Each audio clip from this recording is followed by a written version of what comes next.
I'm Howard Wimshurst, and I'm going to give you a few tips for how to animate crowds. Someone asked me a question of how to animate crowds, and I thought, what an interesting question with so many different implications and possibilities. So I'm going to just take you through some of my thoughts when someone asks me, how should I animate a crowd? These are my thoughts.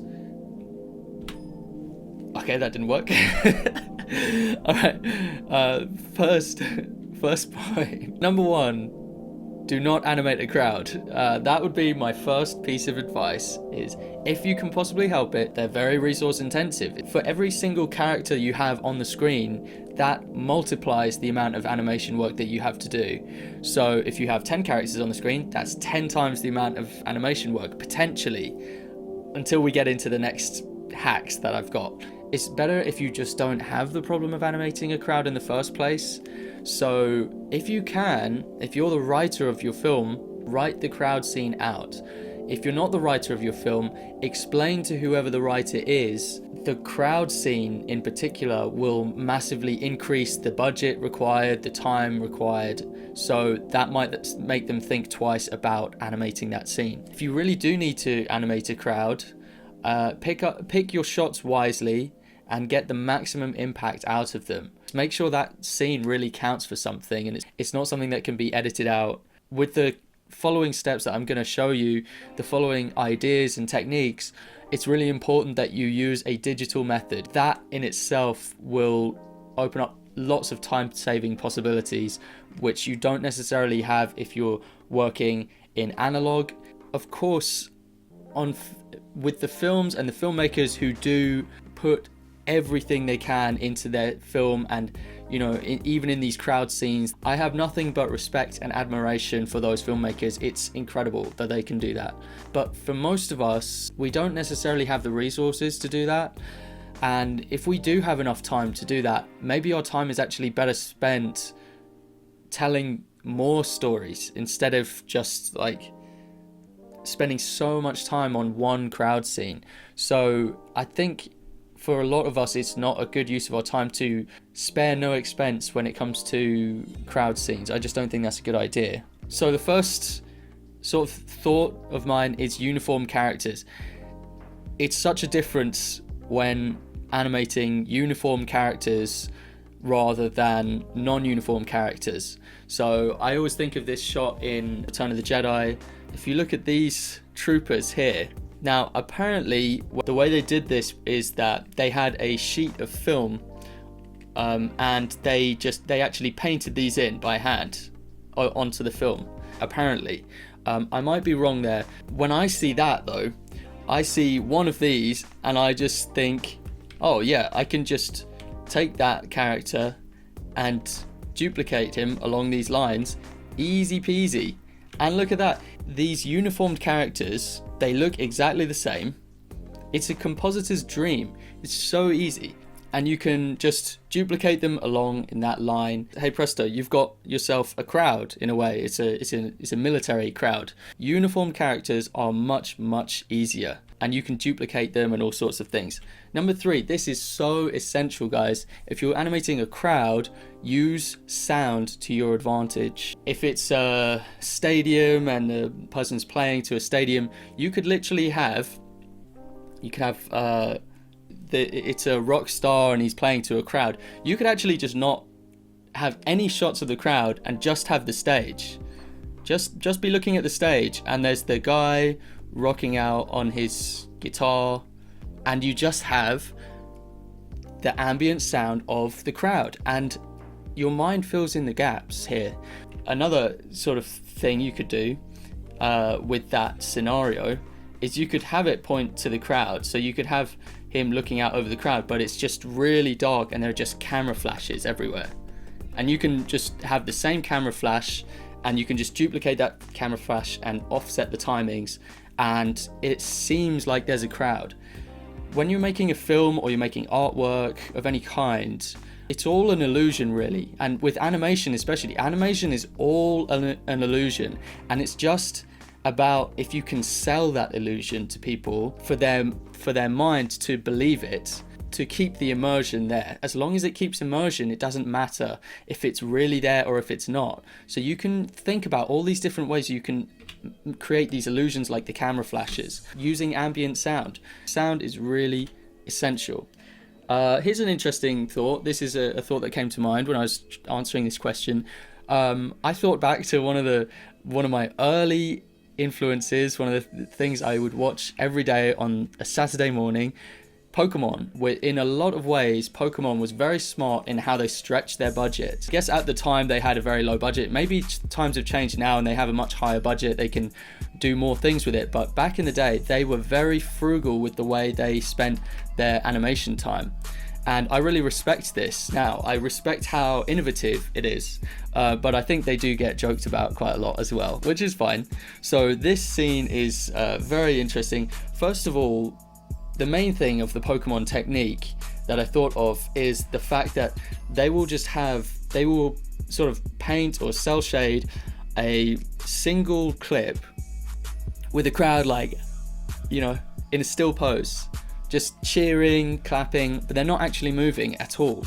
It's just a single image. They pan over the image and they play the sound, which is the important part to bring it all together.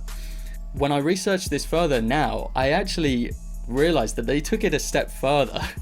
They didn't even draw a brand new crowd shot when the location would change or when the scene would change. And so I think this is genius. If we actually put these in the same position and we flick between them, this is incredible. Look at this. They've actually kept a lot of the poses and they just made slight variations. This guy here's got his arms up, and they've changed the color of his shirt. He's still wearing the same collar. You know, if you pick out any of them, you can sort of learn from this. They just made slight variations. And the thing is, it's only when we put these two clips right next to each other or right together like this that we realize that.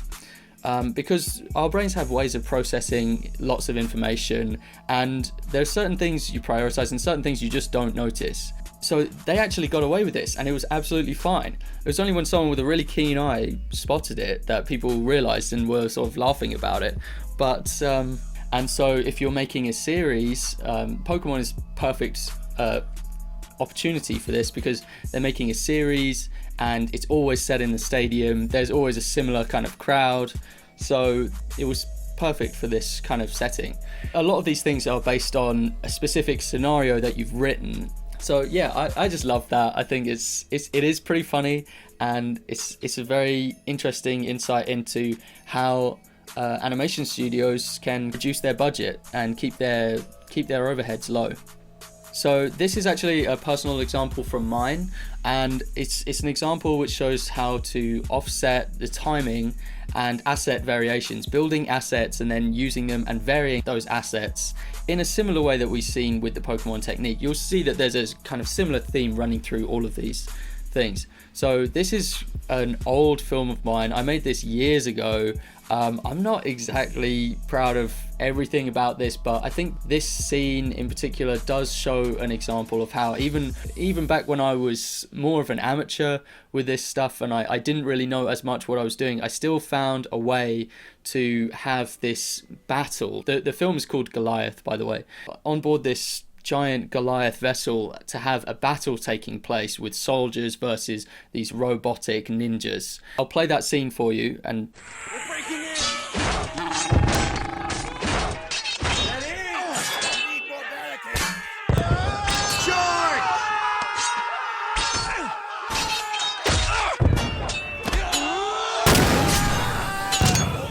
So this is a good example of offset timing. You've got the same running animation running across the shot, and all I did was take that run cycle and offset the timing for each of the characters so it seemed like they were different characters. It gave the illusion that I had actually animated it many times, which I actually hadn't. I had it on a sideways angle so I could get away with just reusing the same asset. Adding the camera shake on top just made it so that these tricks that I used were a bit less noticeable because everything was moving. And yeah, it created that chaos, and of course I used the sound. Sound is so essential. I'll keep coming back to sound because it's so important. So I'll show you very quickly how examples of asset variation using very simple asset here. So I've just made a little polygon. First thing I'll do is make it into a symbol. Now it's got its own internal timeline. I normally use TV Paint with After Effects, and the two of them combined make a really good software. Just to save time, I'll tween it. So I'll give it a tween and I'll rotate it. Okay, so that's inside. So let's say it's a crowd and they're about to run off to the side. So I've made the animation once here. That's the very simple animation, but you can make that as complex as you want. You can have a lot going on in that if you want. And I duplicate the same asset onto those layers. There are actually loads of different ones on top of this. So I'm just gonna drag them out like this. So this is typically what you'll start off with, and you can do this as many times as you want. It doesn't take much time to duplicate them. So now I've got multiples and they're all doing the same thing. Now very quickly with this, I can create the illusion that they're all independent and doing their own independent thing when actually they're not. And it's just as simple as taking one of the layers and just dragging it forward in time like this. And that way you offset the timing. The only thing is with this, it's too coordinated. So you want to randomize it, and randomizing, depending on the software you use, with this randomizing, you've got to kind of do it manually. So that's just with 5, but you could very quickly do this with 100. And I'll show you that now. You can change the scale. Perspective in your scene, you could do it in accordance with perspective. But with perspective, you can do it with all sorts of things. You can do it with the color. I could just give it a tint or change the color in some way. I'm going to put all of these layers into its own symbol. Just duplicate more of them. And now look at that. Now just out, you see how I can just multiply them as many times as I want. And maybe this is an overhead view, I don't know. But it's just an example of how you can use offset timing to create things that are very complex, but not doing as much work. So that was offset timing. And then another piece of advice I would give is, if you can, play about with parallel perspective. If you can use parallel perspective, it really it makes your life a lot easier if you're trying to reuse assets and if you're trying to offset timing and use the same thing twice. So I haven't really shown this animation that much. I made it in my 3rd year of university, and it was a bit of a rushed project, which is why I'm not really putting it out there too much. But there was a scene in there. I basically wanted to build up this kind of bustling city of Mumbai for it, and so I just had a few very quick clips of 1 or 2 crowd scenes, and I just reused a bunch of assets, and I was a little bit obnoxious with it. Like, if you pause this shot here, you can see so much of it. So you can see that, you know, I could have taken this a lot further, but the problem was I just didn't have time. I think I animated the entire thing in a week, which is crazy. It's just because I just didn't have time, so I was doing things as fast as possible. Yeah, for example, you can see that this motorbiker and this motorbiker are exactly the same. Yeah, this rickshaw thing, I've done it 3 times, but this one is kind of out of frame, so you can't really tell at that point that it's a duplicate as much, and same with this one. Because they're kind of out of frame and obscured in certain ways, you can't tell that they're the same thing. And in Mumbai, they actually do have that model. There are a lot of them which do look the same, so that was kind of an advantage to me. They also have these little buses in Mumbai, so I've got 2 of them here, but they kind of work, you know, they're staggered out from each other. They work pretty well. With this, you've got 3 guys here, actually, and a 4th guy, and I just distributed them out and changed the color of their shirt. And it's the same, it's the exact same little sketch that I made. But if our eye just glances at it very quickly, you don't notice that they're the same drawing, really. As well as that, the motorized vehicles were ideal for tweening. I just had to tween them along, and they were sort of tweening at this traffic junction, and I don't think I even moved the wheels of them. Which again, I just got away with it, I guess. From doing this, I just built up this intense, bustling city shot that didn't take up much time, and I think it looks pretty good as well. So silhouettes, I didn't actually get any examples for this one because completely blacked out silhouettes of crowds, to me they don't always look that good unless they're really in the background. And if you pass like a hue behind them, so let's say you've got like, let's say this is your silhouette, you've got a big crowd of people, make sure that you put some variation into them, put a hue through it, so like there's a change in color, there's a sort of shift in color, do something subtle with it, don't make it just completely black. But yeah, I tend to not do that anymore anyway. Zoom out and shimmer, I'm going to cover this in a separate recording because it's kind of complex and it needs its own thing for it, but there's a method that I know of. You can just be really far out from the scene, have a massive crowd, and just use these shimmering techniques that I've learned, and it just kind of, it creates the illusion that there's a lot of activity, a lot of movement, but it's something that you can only do if you're really far out from a crowd. Number 9, this is probably the best point, which is that animating a crowd is a problem that animators will have, and because it's a problem, it's also a creative opportunity. It's an opportunity for you to do something different or to, adapt to your circumstance. And that's what I've seen in quite a lot of films. If you study films, there are lots of innovative ways that they've come up with for getting past these kind of things. And Ernest and Celestine is a really, really nice French film that I highly recommend. The art style is just fabulous, and I'm going to just show you a short clip where they've animated a crowd in a really interesting way. It's so nice, this kind of watercolor style that they've gone for. Anyway, let's have a look.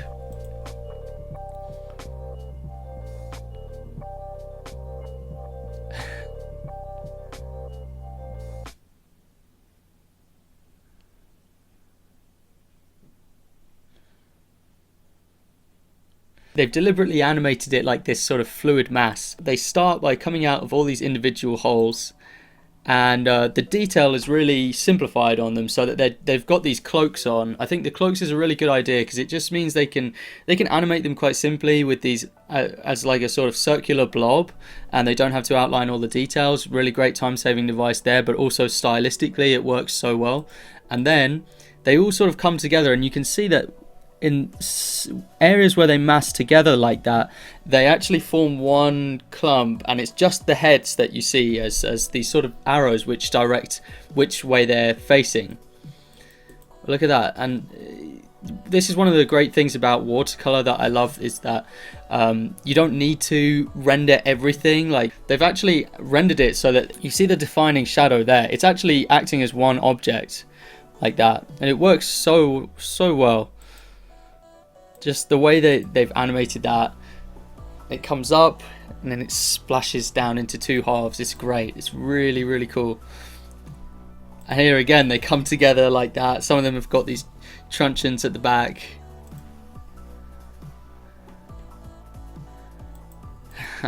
Excellent work. This is interesting, this part. So for these still poses that they've got where they're poised with their truncheons, then they've got some more detail, and when they start moving in a certain direction as a crowd, they start forming into one again. So you can see that there, as they start moving off like that, the detail reduces. So I'm actually not sure how exactly they do this. The cell shading method that they use has got to be different from the way that I do it typically, because they're not joining together all of the form with outlines. So they've probably got two passes on it. They do just the outlines first, the lines that they want, and then they'll probably just block in the shapes with those fill colors. But yeah, very, very tricky, very difficult thing to do, and you need to have a really good way of perceiving this and having that imagination to be able to do this. This is great. Look at that. It's just this big mound like this, just trundling along like that. I mean, you could probably even get away with tweening something like that, or you don't have to do a lot of work. You just shift it along. Yeah.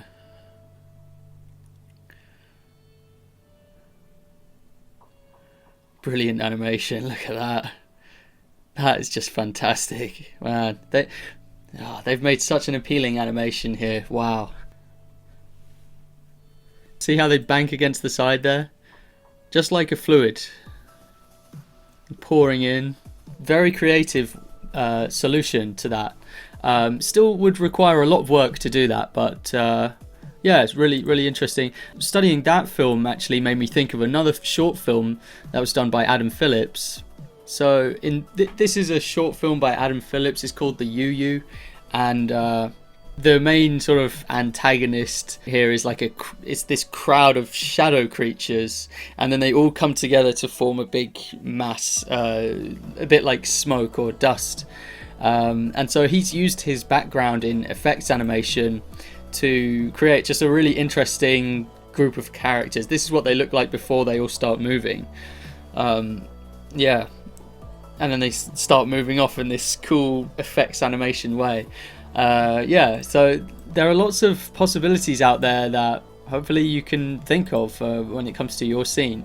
My number 10 point is to just watch a lot of films and animations and see how they do it. So of course at the end of it you also do have the no life option, which is just to, you know, animate every character in the scene. If you really want to, you can do that, and it's as simple as it sounds. You animate through all the different characters, you draw them, animate them on their own individual timelines and composite them together. So The Wind Rises, they've done this a lot in that, and so this film was pretty high budget. It was a pretty big deal, and I suppose it's quite an uncompromising vision of what the director wanted. This is really masterful animation, and so much care has been put into these shots. So each individual here is its own character who's been animated. You can see that in the variations in the poses, that no two are the same in any of these shots, and yeah, it just blows my mind. But you know, this takes a lot of time. It takes an awful lot of time, and not just a lot of time by one person, but by hundreds of people. Hundreds of people have worked on this. They have animated them on 2s or 3s, you can tell that much, which slightly alleviates the burden, but not by much. This shot is crazy. Now, if they wanted to, there are a few things in these crowd scenes that they could duplicate and replicate. So you've got a lot of carts that are kind of the same model, because you do have that in crowds. You have people wearing the same clothes and stuff like that. Looking at this on close inspection, it doesn't look like they've done that a lot at all. It's nuts. They haven't got parallel perspective here, so basically characters that are further down the scene here, they will be at a different angle to the camera than characters in this corner here, which reduces the amount that you can duplicate your assets. They're just marching on with this. They've just animated every character in here, which is crazy. I feel there's a lot of opportunity in these shots for cutting corners. So you could actually put these on 2 layers. The people moving in front of her and behind her, you could put them on 2 layers and just have them as still images. Because they're moving by quite fast, you wouldn't be able to tell that they're necessarily still. But they haven't done that here because they are perfectionists.